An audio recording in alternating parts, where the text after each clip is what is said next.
Trump is putting together what is essentially a gangster war cabinet. Mike Pompeo, this Haspel woman, John Bolton. These are people who have zero respect for human life. Zero. Other people's human life. And over the course of their bloody careers, they have advocated some really ugly shit, especially John Bolton. Well, NBC News put together a piece here that I've got to share with you about John Bolton and what this crazy son of a bitch is about. Now, remember, Bolton doesn't need confirmation.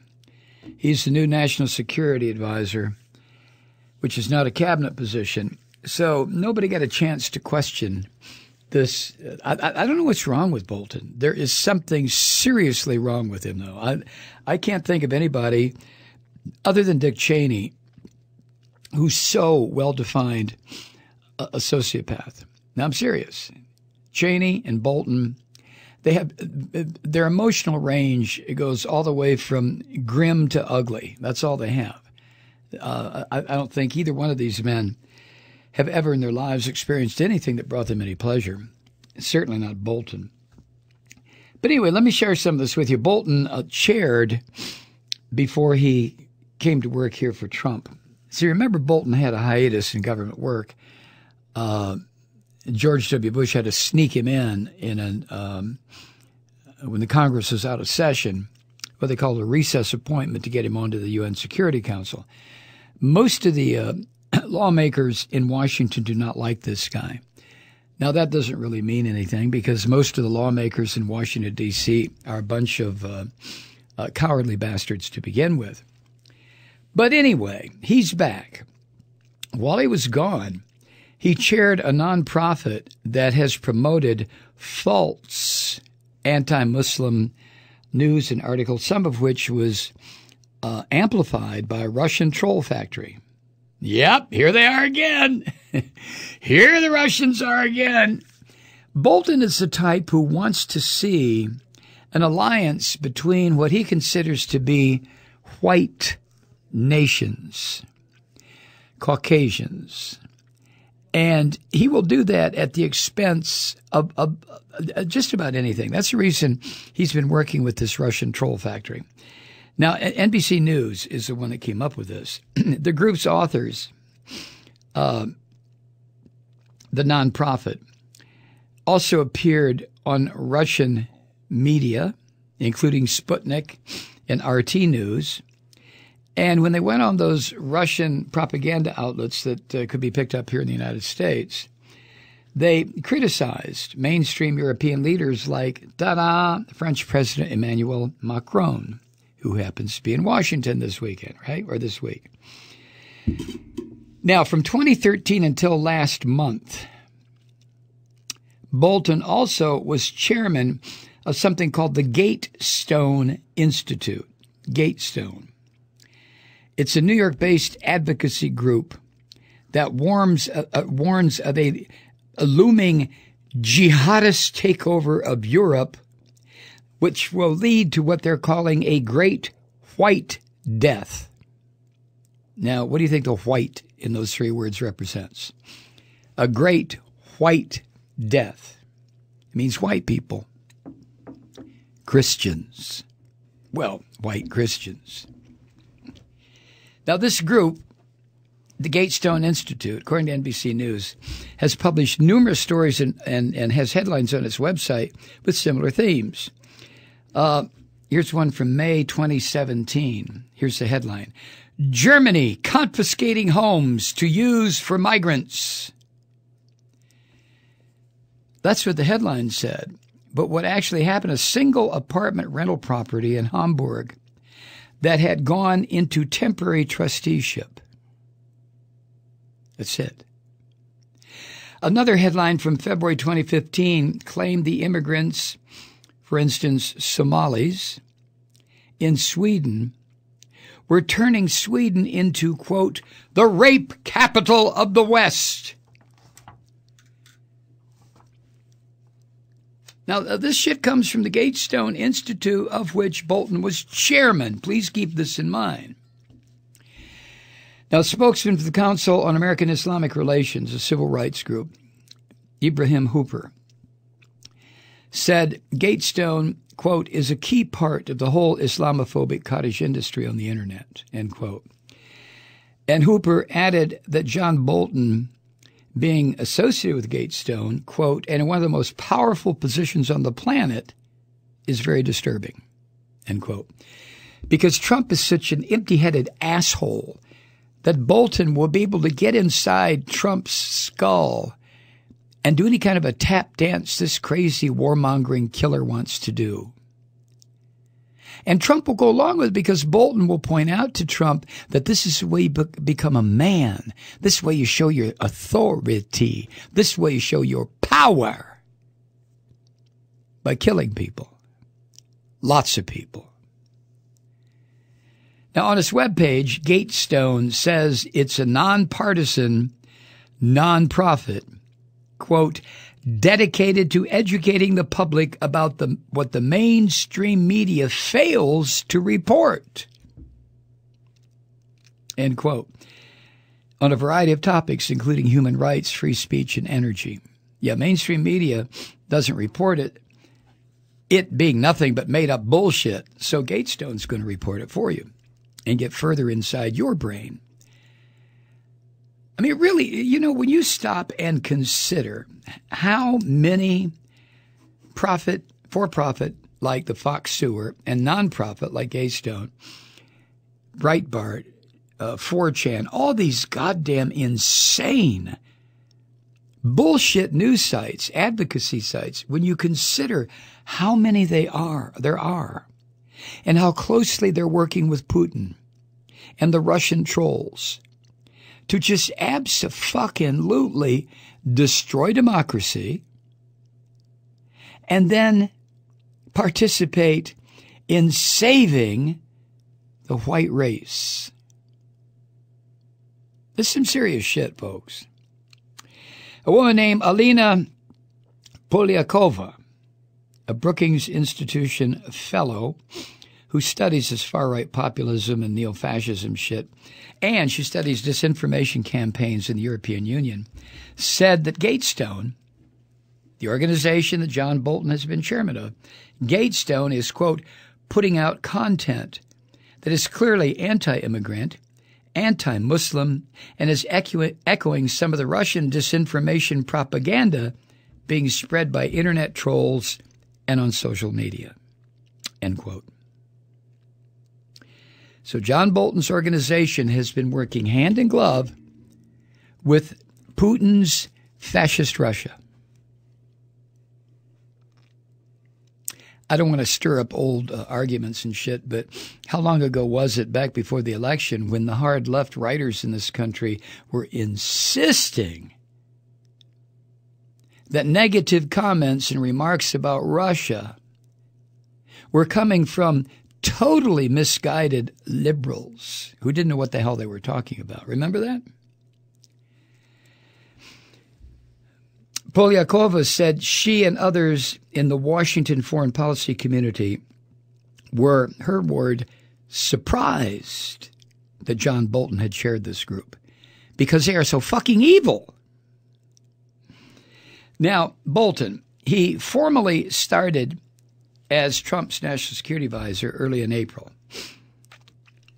And he, even to this date, he is continuing to meet with White House attorneys over possible conflicts of interest, including his political action committee and his affiliation with Gatestone. Those are two of the areas that the White House attorneys are looking at. Now, don't be fooled.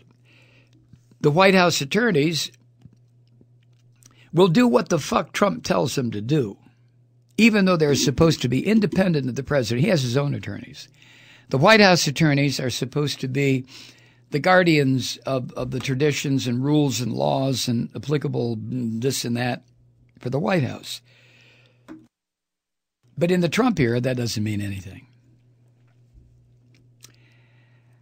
Bolton doesn't appear to have had his name on any of the anti-Muslim articles at issue on Gatestone's website. Instead, he focused his belligerent talents on pieces on Iran. You know, Bolton wants to nuke Iran. He's made that very clear. He wants to drop a couple of low-yield nuclear bombs on Iran. Now, also, Bolton has a long association with Pam Geller, a name ring a bell, anti-Islamic activist who organized a campaign against a mosque near 9/11's Ground Zero in Manhattan. You remember that campaign? And Bolton wrote the foreword for a book that she co-wrote and has appeared on her internet radio show. Now, Pam Geller is much worse than having opposed a mosque near Ground Zero.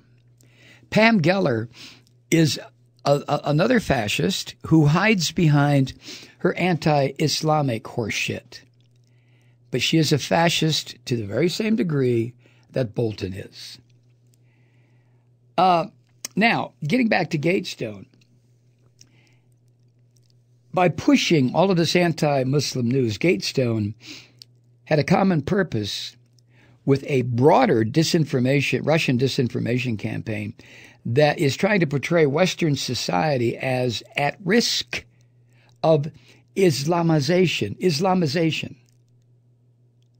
Now, what the trolls, what the Gatestone, what these websites and these monsters are doing, they don't issue warnings to governments in the West.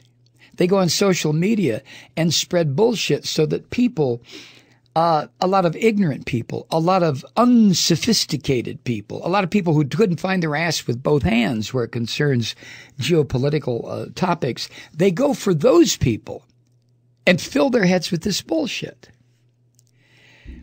Polikova said, quote, "We see this kind of pattern emerge where a website puts up something. It looks like a news story, and then bots and trolls amplify it," end quote, which is what happened to our election in 2016. Exactly the same thing. You know, here's the thing, and I'm sure a lot of you folks who listen to this podcast, you get this. This country, along with a lot of so-called Western democracies, are really under attack by this global fascist movement that is getting bigger and bigger by the day, while you and I are dicking around listening to an adult film star and her very talented attorney, and Trump huffing and puffing about none of it's true. And I guess we should focus on that stuff, although I wish it would disappear off television, let Mueller do his job, and then run the son of a bitch out of town, Trump. But that's not what's happening. I'm really starting to get pissed off at MSNBC, too, because they start out with Morning Joe, and they don't stop until the 11th hour with Brian Williams. So they start at 6 o'clock, and they go to midnight, 18 hours a day. 18 hours a day, plus the weekends. All MSNBC is focusing on is this Trump bullshit. Unless there is a mass killing, then they'll divert all of their attention and resources to that. Now, the mass killing can be like what happened in Toronto. It can be a shooter. It can be a flood. It can be hurricanes or whatever it is. As long as there's mass death, MSNBC will drop the Trump bullshit and move on to the mass death story. Well, in the meantime, all this shit's going on, and the American public is not the people who should know, that need to know. That's rational people, the few of us that are left. We should know about Bolton. How do you know about Bolton? You have to go to NBC's website to find this story. Who the fuck goes to MSNBC or NBC's website? I don't. The only reason I found this is because it was on the Twitter feed that somebody who did go, and maybe it was just NBC putting it out there on the Twitter feed.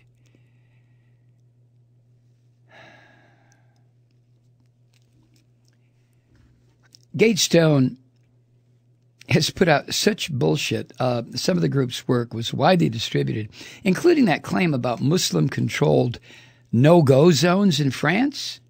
Remember that? areas of Paris or Lyon or other cities where you couldn't go there unless you were a Muslim. And it's bullshit. However, Texas Senator Ted Cruz, that cretin, cited the story in an op-ed article during the 2016 Republican presidential primary campaign. I'm losing faith. I mean, I really am.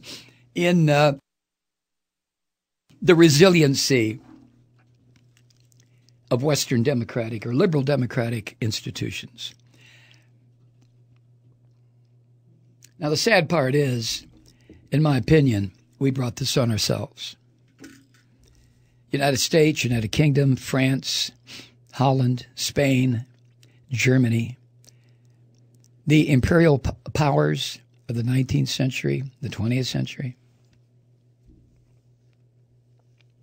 who stomped around the planet, deciding borders of countries,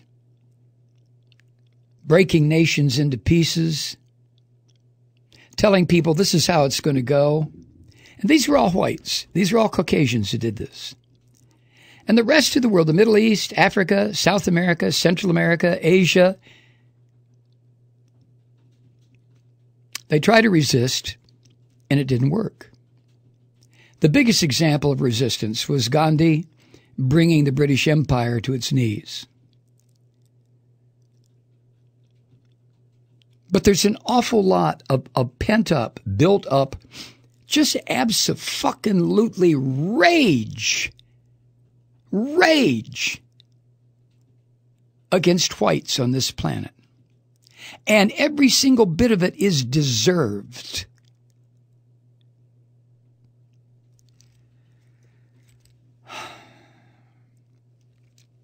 NBC News found at least 4 instances of known Russian trolls directly retweeting from the Gatestone account, the organization that, what's his name, is the head of, John Bolton.